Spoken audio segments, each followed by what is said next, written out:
Hey guys, Sebastian here again. So today we're going to be breaking down Daniel Naroditsky's best game. I looked through many of his games and I think that I have found the best. For those of you who do not know who Daniel Naroditsky is, he is a chess grandmaster from America, from the United States of America, and he's really strong. He's known for his educational content, and he is an insane speed demon when it comes to blitz chess. But I'm pretty sure that this game is classical, and that's what I feel constitutes for this series. So without further ado, let's quit this dilly-dallying. Let's get into the video. The game begins with e4, c5, and c3. The Alpine Sicilian. Hey, I have a video on this opening. So the move after this, after this, we get knight to f6, e5, knight to d5, and d4. After d4, we get takes, knight to f3. As I taught in my opening video, you cannot take because you hang this. So after knight to f3, we get knight to c6, and c takes d4. After c takes d4, we get d6. This is a main line. And here we get bishop to c4. Knight to b6.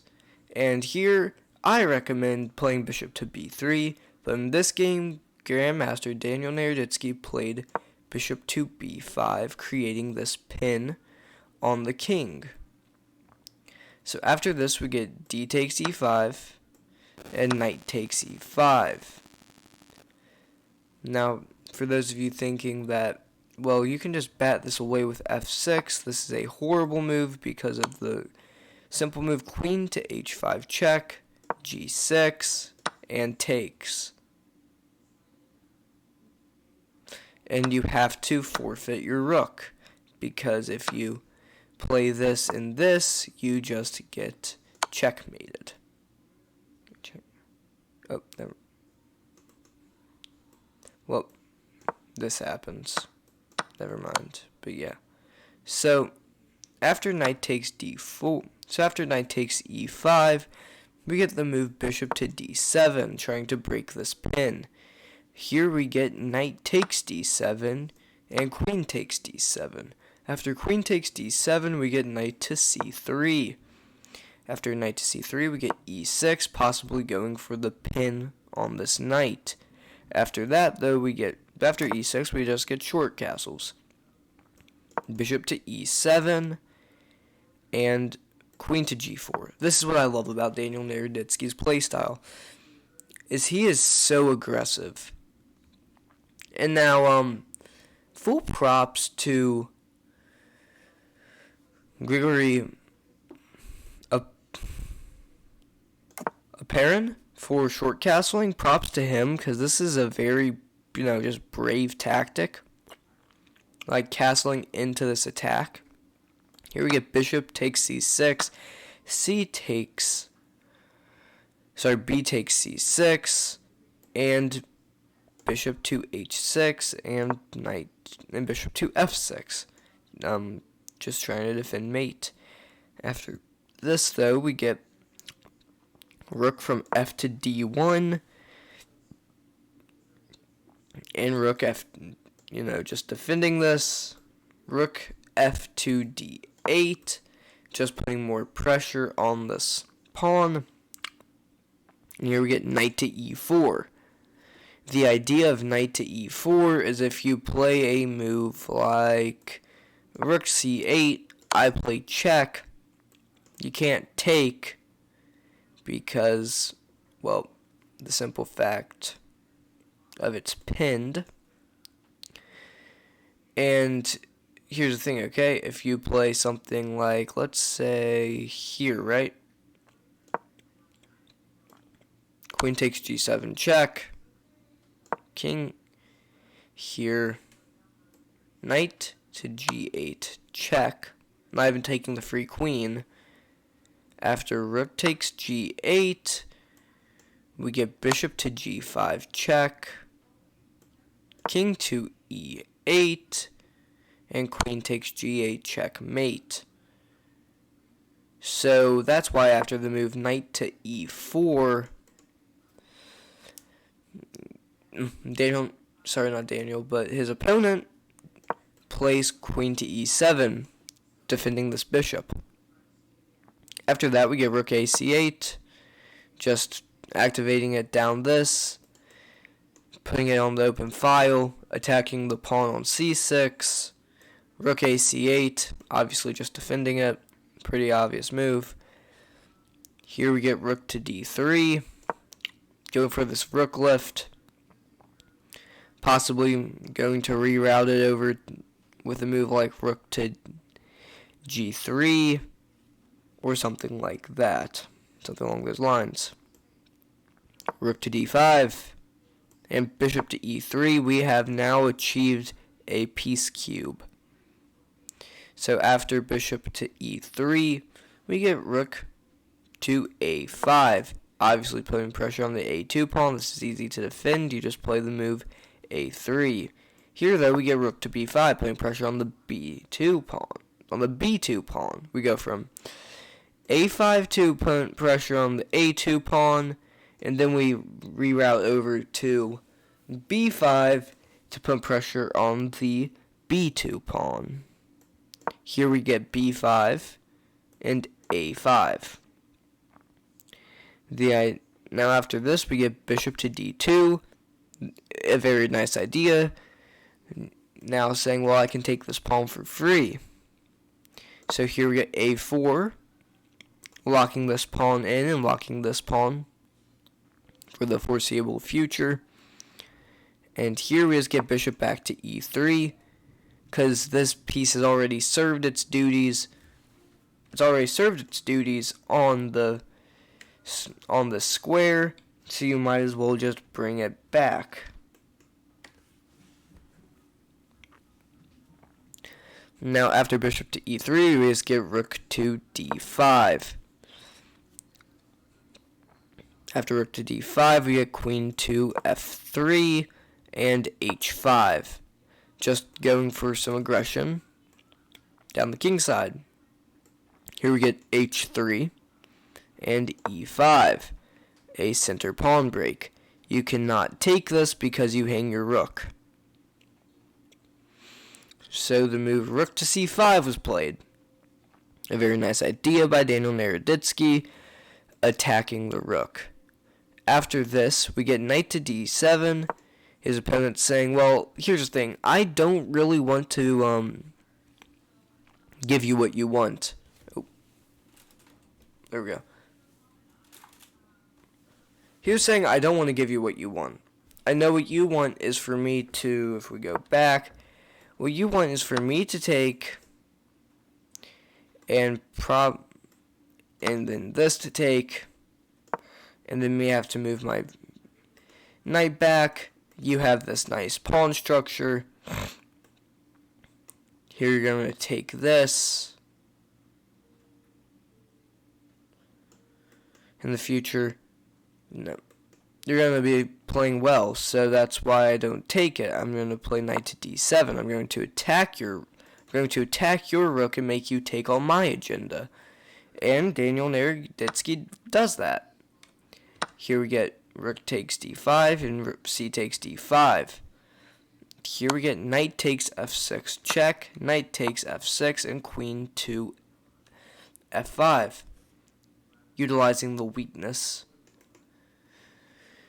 of this diagonal to attack this. Here we get queen to e6, and queen takes e6, and f takes e6.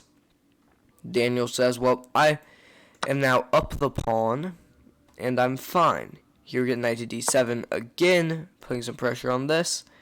And the move f4, lashing out and defending. Great move. Here, I'm just going to let you guys look at this position for a minute, and I'll let you guys think of what his opponent plays here. Okay, I think you guys already had enough time. If you said that his opponent plays the move h4. Click off this video. He plays g5. After g5, we get g3. Now here we get rook to c2. Actually a pretty good move. In my eyes, the idea is he's cutting off the king from the second rank. After this, we get bishop to d4. And g takes f4, g takes f4, king to f7, and rook to c3. Obviously going for the rook trade. The reason why Daniel's happy with this is just because he has more pawns over here. He knows that this b pawn is going to go farther than my chess career. So, yeah.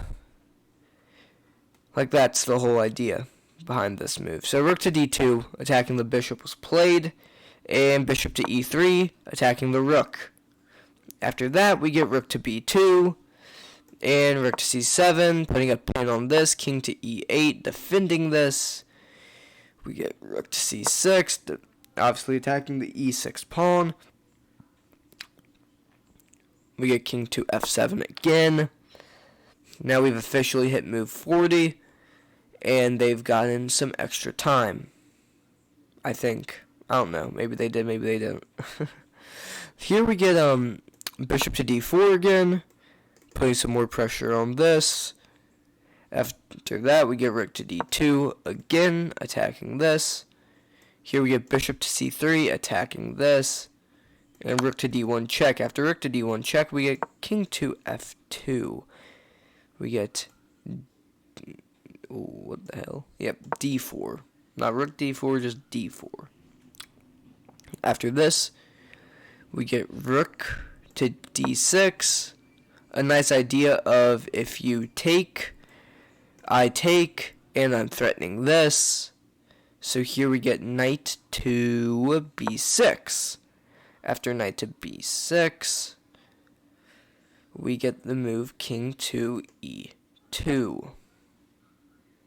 Now you guys might be wondering, why can't you take it?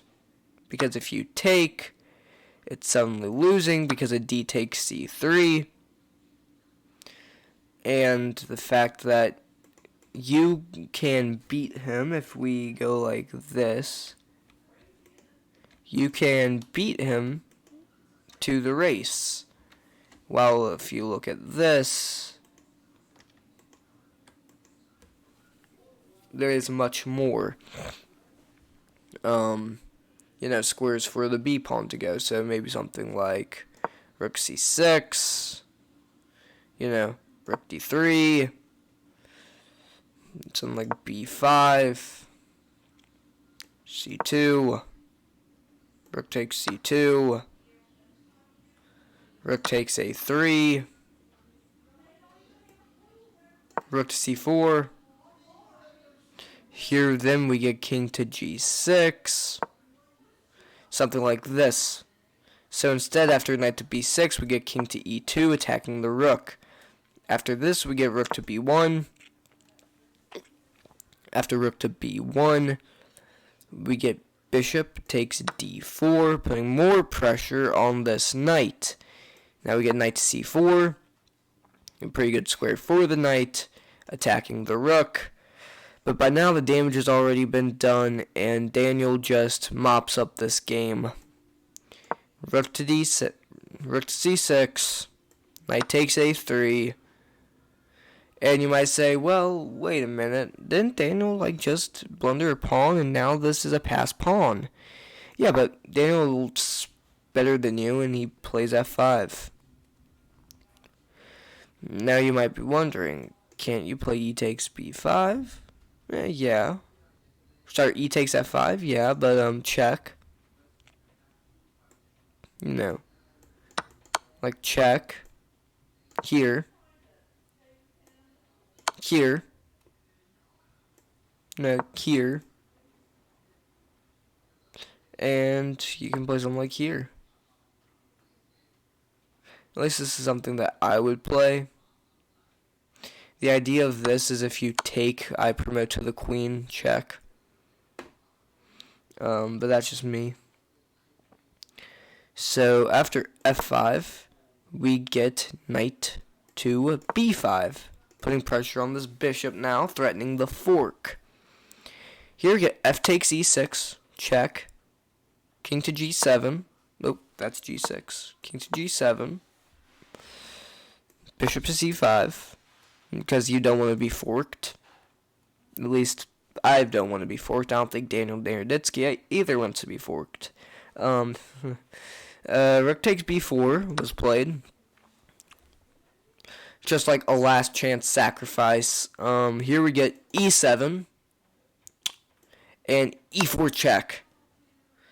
You're like, wait, maybe he's clutching this up. King to d3, rook takes e5, and I will let you guys guess the knockout punch. I will give you guys, and I'll say about a minute while I stretch.